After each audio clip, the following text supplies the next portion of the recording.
On November 13, 1942, at 148 hours, Commander Taimch Hara stood on the bridge of his destroyer Amatsukaze. The ship's iron hull rumbled beneath him as star shells exploded above, casting an eerie white light across the vessel. For 2 decades, the Imperial Japanese Navy had honed nighttime combat into a precise art. However, American projectiles were now bracketing his ship before his lookouts could identify enemy gun flashes. Through the bridge windows, Hara observed something that contradicted everything he knew about naval doctrine. American ships were firing accurately from ranges exceeding 10,000 yards in complete darkness, their shells arriving with pinpoint precision. There were no searchlights to reveal their positions, and no star shells preceded their salvos. The USS Helena's radar-directed guns had located Amatsukaze, and when Hara kept his searchlights on for too long while searching for the attackers, American 6-inch shells killed 43 of his crew members. Meanwhile, 3 kilometers away, a battleship shuddered under concentrated fire from unseen vessels. This was the pride of the Imperial fleet, a veteran of Pearl Harbor, being systematically destroyed by adversaries who fought from beyond visual range. What no Japanese officer comprehended at that moment was the deployment of the SG surface search radar, a technology that would soon revolutionize naval warfare and undermine Japan's most critical tactical advantage within 18 months. The calculus of defeat was not measured in lost ships or surrendered territories, but rather in the sudden obsolescence of 2 decades of training, doctrine, and national strategy founded on one pivotal assumption: the Imperial Japanese Navy's dominance of night combat. The mastery of nighttime battles had been cultivated since the Russo-Japanese War from 1904 to 1905. Admiral Togo's torpedo boats triumphed over the Russian fleet under cover of darkness at the Battle of Tsushima, solidifying this tactic as a cornerstone of Japanese naval strategy for defeating numerically superior enemies. By 1942, this doctrine had evolved into the world's most advanced night fighting system. Japanese sailors trained intensively in dark conditions, and lookouts underwent specialized programs to improve their night vision by spending hours in darkness-free environments, avoiding vitamin deficiencies, and practicing distance estimation under low-light conditions. On moonless nights, an average Japanese lookout could detect ship silhouettes at 7,000 meters, twice the distance of their American counterparts. The perceived technological disparity appeared to underscore Japan's superiority. While America depended on rudimentary radar systems that many captains doubted, Japanese optical equipment was globally renowned for its quality. Binoculars produced by Nippon Kagaku, later known as Nikon, offered remarkable magnification and superior light-gathering capabilities. Additionally, their Type 93 long-range torpedoes could strike targets from a distance of 24,000 yards, far surpassing the detection range of American ships during nighttime operations. The early stages of the Pacific War substantiated these assumptions. During the Battle of Savo Island on August 9, 1942, Japanese cruisers obliterated an Allied naval force in just 33 minutes of night fighting, sinking 4 heavy cruisers without sustaining any losses themselves. Similarly, at the Battle of Tassaforonga on November 30, 1942, a single Japanese destroyer squadron inflicted significant damage on a numerically superior American cruiser fleet, torpedoing and sinking 4 ships within minutes. Unbeknownst to the Imperial Navy, a groundbreaking revolution in radar technology was unfolding in American shipyards and research facilities. The SG Surface Search Radar, developed under the guidance of MIT's Radiation Laboratory and the Naval Research Laboratory, marked a significant leap from the primitive systems used at Savo Island.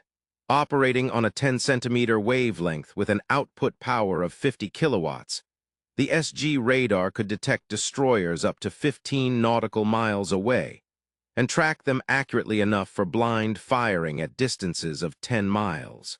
Established in November 1940, MIT's Radiation Laboratory had expanded to nearly 4,000 employees by 1943. The foundation of their work was the cavity magnetron, delivered by the British Tizard mission in September 1940, a device that historian James Finney called the most valuable cargo ever brought to our shores.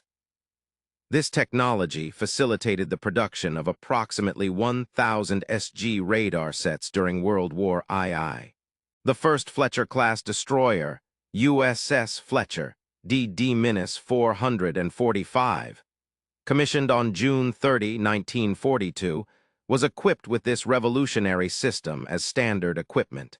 By November 1942, USS Fletcher was operational in the Solomon Islands, though it would be the only Fletcher-class destroyer present during the naval battle of Guadalcanal. The Planned Position Indicator, PPI, scope provided a panoramic view of the battle space, displaying all contacts on a circular screen that updated every 2 seconds. Operators could distinguish between different ship types based on radar returns and track torpedo wakes or even locate periscope depth submarines. The SG radar was seamlessly integrated with the Markmanus 37-gun director, which was connected to an analog computer capable of calculating firing solutions in mere seconds, automatically adjusting for target speed, course, wind direction, and ship motion. The 5-inch 38 caliber guns, standard armament on Fletcher-class destroyers, could fire up to 20 rounds per minute with radar-directed precision. This advanced technology worked effectively under various conditions, day or night, clear weather or storms, smoke or fog, demonstrating its versatility and reliability in diverse maritime environments. On the night of November 12-13, 1942, Japanese assumptions were shattered as Rear Admiral Daniel Callahan's task force intercepted Vice Admiral Hiroki Abe's bombardment group near Henderson Field. Although USS Fletcher represented the new destroyer class, several ships in Callahan's fleet were equipped with SG radar, including USS Helena. At around midnight, USS Helena detected Japanese vessels at a distance of 27,000 yards using its SG radar, well beyond visual range. For the next 20 minutes, American radar operators tracked the approaching enemy force while Japanese lookouts struggled to locate them in the darkness. The battle quickly descended into chaos as American ships disrupted Japanese formations with radar-directed fire before the latter could employ their superior night-fighting tactics. During this confusion, the destroyer Akatsuki attempted a specialized night torpedo attack, but was caught in a crossfire from multiple American vessels and sank within minutes. Commander Hara aboard Amatsukaze witnessed firsthand the impact of these new technologies. His ship managed to torpedo USS Barton, splitting it in half, and crippled USS Juno with torpedoes. However, when he illuminated USS San Francisco with searchlights to improve his gunnery performance, USS Helena's radar-directed guns quickly found Hara's position, causing significant damage and casualties aboard Amatsukaze. Admiral Abe's flagship, the battleship Hia, became a prime target for American radar-guided fire. Despite darkness and rain squalls that should have provided cover, the ship sustained 85 shell hits from enemies firing at ranges beyond Japanese visual capability. The bridge was destroyed, her steering mechanism was damaged, and her superstructure was set ablaze. She was scuttled the following day, marking the first loss of a Japanese battleship in the war. Throughout late 1942 and early 1943, it became increasingly clear how much more advanced American night fighting capabilities were compared to those of Japan. The SG radar operated at 3 gigahertz with peak power reaching up to 50 kilowatts, enabling detection of destroyers over 15 nautical miles away, with an accuracy within plus or minus 40 yards for range and plus or minus half a degree for bearing. Weighing in at 1,000 pounds and boasting 95% operational availability, the SG radar was practical for widespread deployment. In contrast, Japan's Type 22 radar operated at 150 MHz with only 2 kilowatts peak power, detecting destroyers up to 10 nautical miles away under optimal conditions, but with an accuracy of plus or minus 300 yards in range and plus or minus 5 degrees in bearing. At a weight of 22.0 pounds and an operational availability rate of merely 40%, the Type 22 radar was both unwieldy and unreliable. Out of the initial 60 Type 22 sets produced, only around 6 were operational. Japan's total radar production throughout the war amounted to approximately 300 units, which was less than a third of America's SG series output alone. This technological disparity highlighted underlying organizational issues within the Japanese military. Despite developing cavity magnetrons by 1937 and Dr. Hidetsugu Yagi inventing directional antennas in 1926, military leadership excluded Yagi from radar development efforts. When Japanese forces captured British radar equipment featuring Yagi antennas, they remained unaware that it was based on their own invention. Rivalry between the Army and Navy hindered cooperation, resulting in both services independently developing incompatible systems. During the Battle of Vella Le Vella from October 6 to 7, 1943, USS Selfridge used radar to detect and track long-lance torpedoes, thereby evading weapons that had previously been lethal. The radar-equipped Fletcher-class destroyer not only enhanced detection capabilities, but also provided significant tactical superiority. The Tokyo Express missions, which relied on Japanese night-fighting prowess, began experiencing higher losses as American ships armed with radar intercepted these runs. Captain Rizzo Tanaka, who commanded the 2nd Destroyer Squadron and led numerous Tokyo Express operations, later wrote in a 1956 article for the U.S. Naval Institute Proceedings titled "Japan's Losing Struggle for Guadalcanal" about the growing advantage of American radar technology. Despite his own tactical brilliance leading to successes at Tasa Faronga, Tanaka acknowledged that darkness no longer shielded Japanese forces from American technological advancements. By early 1943, American destroyers were intercepting Tokyo Express missions in total darkness, even during rainy conditions or when visibility was poor. They initiated attacks first, struck accurately, and pursued the fleeing enemy without pause into the night.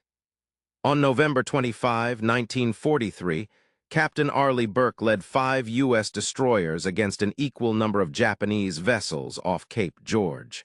In a battle fought entirely through radar, Burke's squadron sank 3 Japanese destroyers, Anami, Makinami, and Ujiri, while suffering minimal damage themselves. The Japanese failed to visually identify their attackers throughout the engagement. This engagement would be the final surface combat in the Solomon Islands, signifying the conclusion of major surface warfare in the region. By mid-minus 1943, Japanese naval leaders were struggling to adapt to the evolving situation. The loss of Admiral Isoroku Yamamoto in April 1943 eliminated a key figure who might have grasped the implications of American technological advancements. Japanese efforts to counter American radar technology failed miserably. They employed simple radar jammers known as Gimenshi, but these were ineffective against the advanced SG radar systems. Hindered by inter-service conflicts and resource limitations, Japanese radar development lagged years behind that of the United States. Commander Taimch Hara, the sole surviving IJN destroyer captain from the attack on Pearl Harbor, later documented in his memoir, Japanese destroyer captain, how Japanese officers gradually realized their night fighting expertise was becoming obsolete. Although his account contains some inaccuracies, his evaluation of American technological superiority was spot on. The Battle of Empress Augusta Bay on November 2, 1943, clearly illustrated radar's transformative impact on naval warfare. Rear Admiral Aaron Merrill's Task Force 39, equipped with modern SG radar modifications and several Fletcher-class destroyers, intercepted a numerically superior Japanese force under Rear Admiral Sentaro Amori. At 0-27 hours, radar contact at 35,900 yards gave the Americans a decisive tactical edge.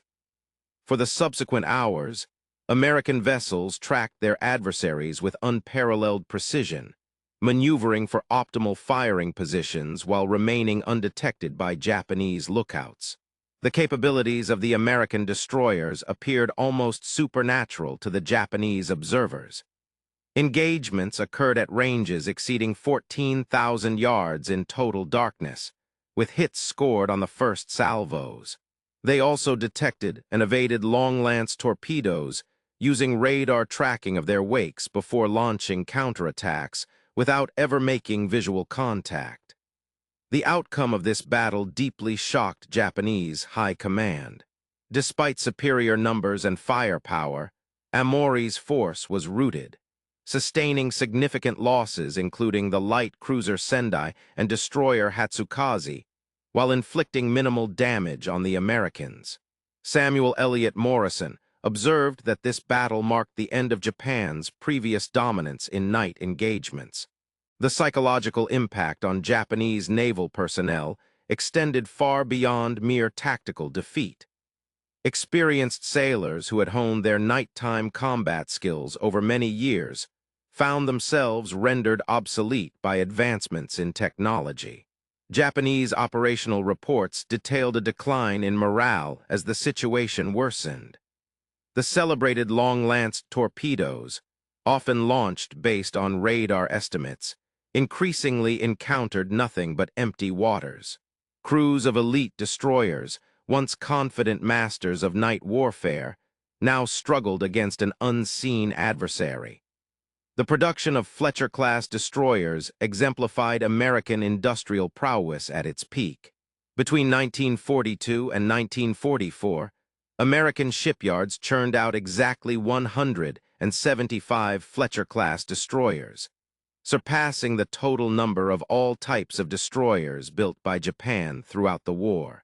Each vessel was equipped with radar systems far superior to anything available in the Japanese fleet. The SG radar sets were produced by Western Electric, Westinghouse, and General Electric at an unprecedented rate that baffled the Japanese. Essential magnetron tubes, which were difficult for Japan to manufacture reliably, were mass-produced in American factories. By the war's end, the United States had manufactured over 100,000 radar units of various types. The disparity extended beyond mere production volumes. American radar technology continuously improved throughout the conflict. Multiple iterations of the SG radar enhanced range, accuracy, and discrimination capabilities. By 1944, American destroyers were outfitted with radar systems that could detect surfaced submarines at a distance of 18 miles and track periscopes from as far as 3 miles away. Meanwhile, Japanese radar development remained stagnant.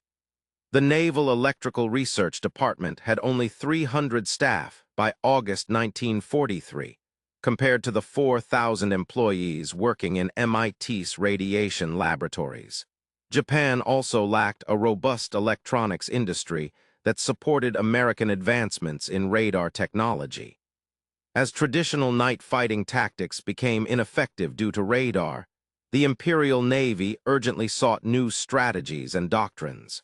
Orders from combined fleet headquarters acknowledged American radar superiority and stressed the need for innovative maneuvering techniques and an acceptance of higher casualties. These directives signified Japan's surrender to American technological dominance. What was once an Imperial Navy that relished night engagements now actively shunned them.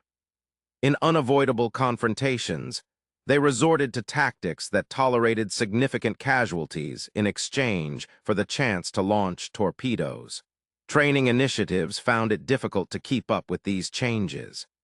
At Yokosuka's torpedo school, attempts were made to create blind launch methods by firing salvos of torpedoes at predicted positions without visual confirmation.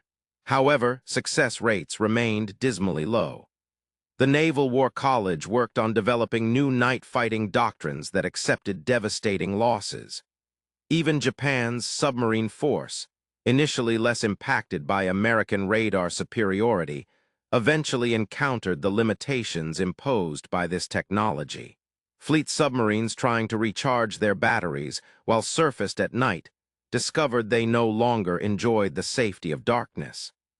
The SG radar could detect a surfaced sub more than 15 miles away, far beyond visual range even in daylight conditions. This rendered Japanese submarines highly ineffective due to their reliance on surface running for speed and battery charging. Their transit speeds plummeted from 15 knots when surfaced to just 3 knots while submerged. Battery life allowed only hours of underwater operation instead of days. American destroyer escorts armed with radar hunted down Japanese submarines with deadly precision.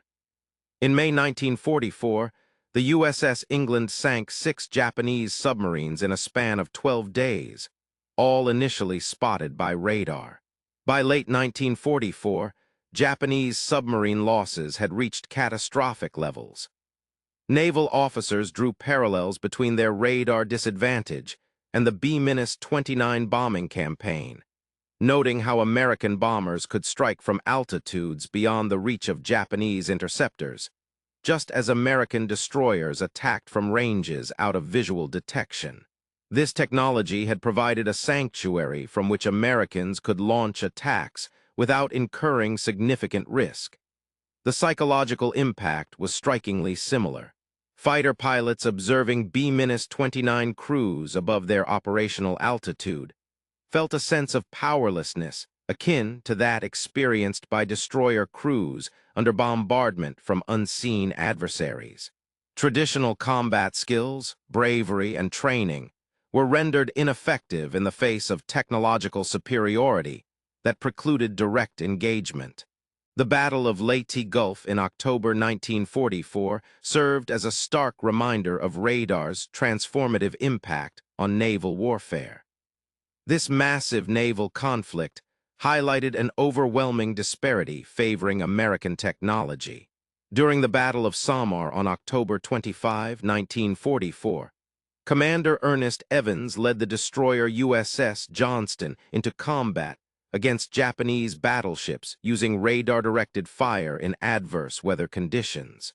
Despite being significantly outmatched, American escorts and destroyers relied on radar to coordinate attacks through dense smoke screens that blinded Japanese optical range finders.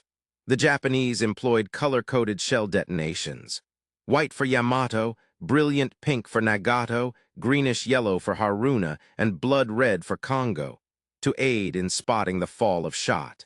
This approach, necessitated by a lack of fire control radar, stood in sharp contrast to American radar-guided automatic firing systems. In Surigao Strait, American destroyers launched coordinated torpedo strikes from beyond visual range, guided solely by radar.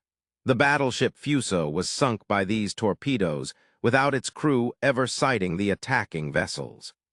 Japanese forces entering the strait faced overwhelming destruction from radar-directed fire emanating from ships they could not locate.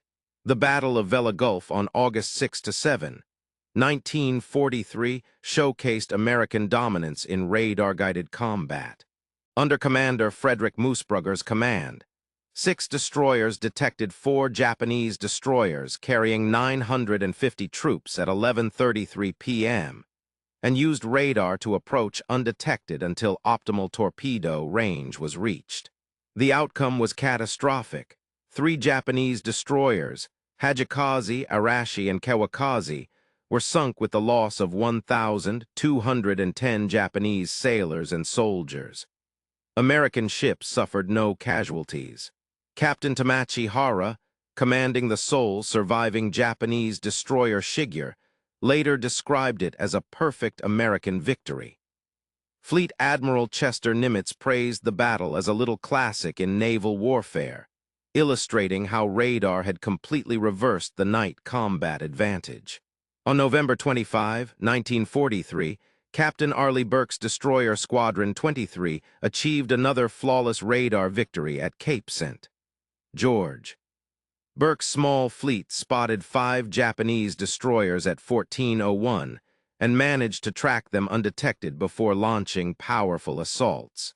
3 of these enemy ships, Anami, Makanami, and Ujiere, were sunk, resulting in the loss of 647 Japanese sailors, while the American side emerged unscathed with no casualties or damage. Burke's post-battle report was meticulous. The entire engagement was conducted using radar data, without ever achieving visual contact with the enemy. This encounter firmly convinced Japanese naval leadership that night surface combat was no longer feasible against radar-equipped U.S. forces. It marked the final surface battle of the Solomon Islands campaign and effectively ended Japan's attempts to employ destroyer forces in nighttime engagements.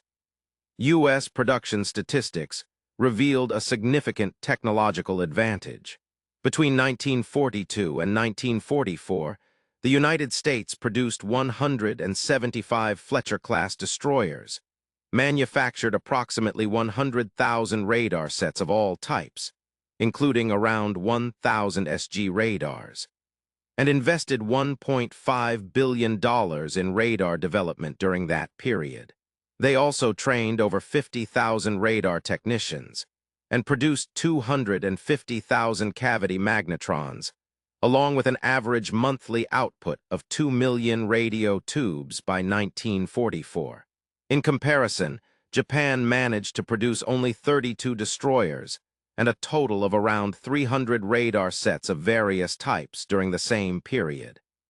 Their peak production of radio tubes was approximately 50,000 per month, with roughly 500 technicians receiving minimal training in radar operation. The financial investment in radar development by Japan was negligible. The disparity between the two nations' capabilities was staggering, often exceeding a ratio of 50-1 in critical areas. America had more radar sets on its destroyers alone than Japan produced for all purposes combined. Each Fletcher-class destroyer represented an industrial capacity that Japan would not be able to match for decades. Japanese naval training programs failed to adapt adequately to the radar age, rendering their extensive infrastructure of night vision training, lookout schools, and optical ranging systems obsolete almost overnight. Furthermore, the few radar sets available to the Japanese were rudimentary and unreliable. The Type-22 surface search radar, when operational, offered less than half the capability of the American SG radar. Its A-scope display only provided range information as a spike on a line, whereas the SG radar's PPI, plan position indicator, display offered a comprehensive map-like representation of all contacts, a feature that was crucial for accurate targeting and effective engagement management. Training with these inadequate systems turned out to be detrimental.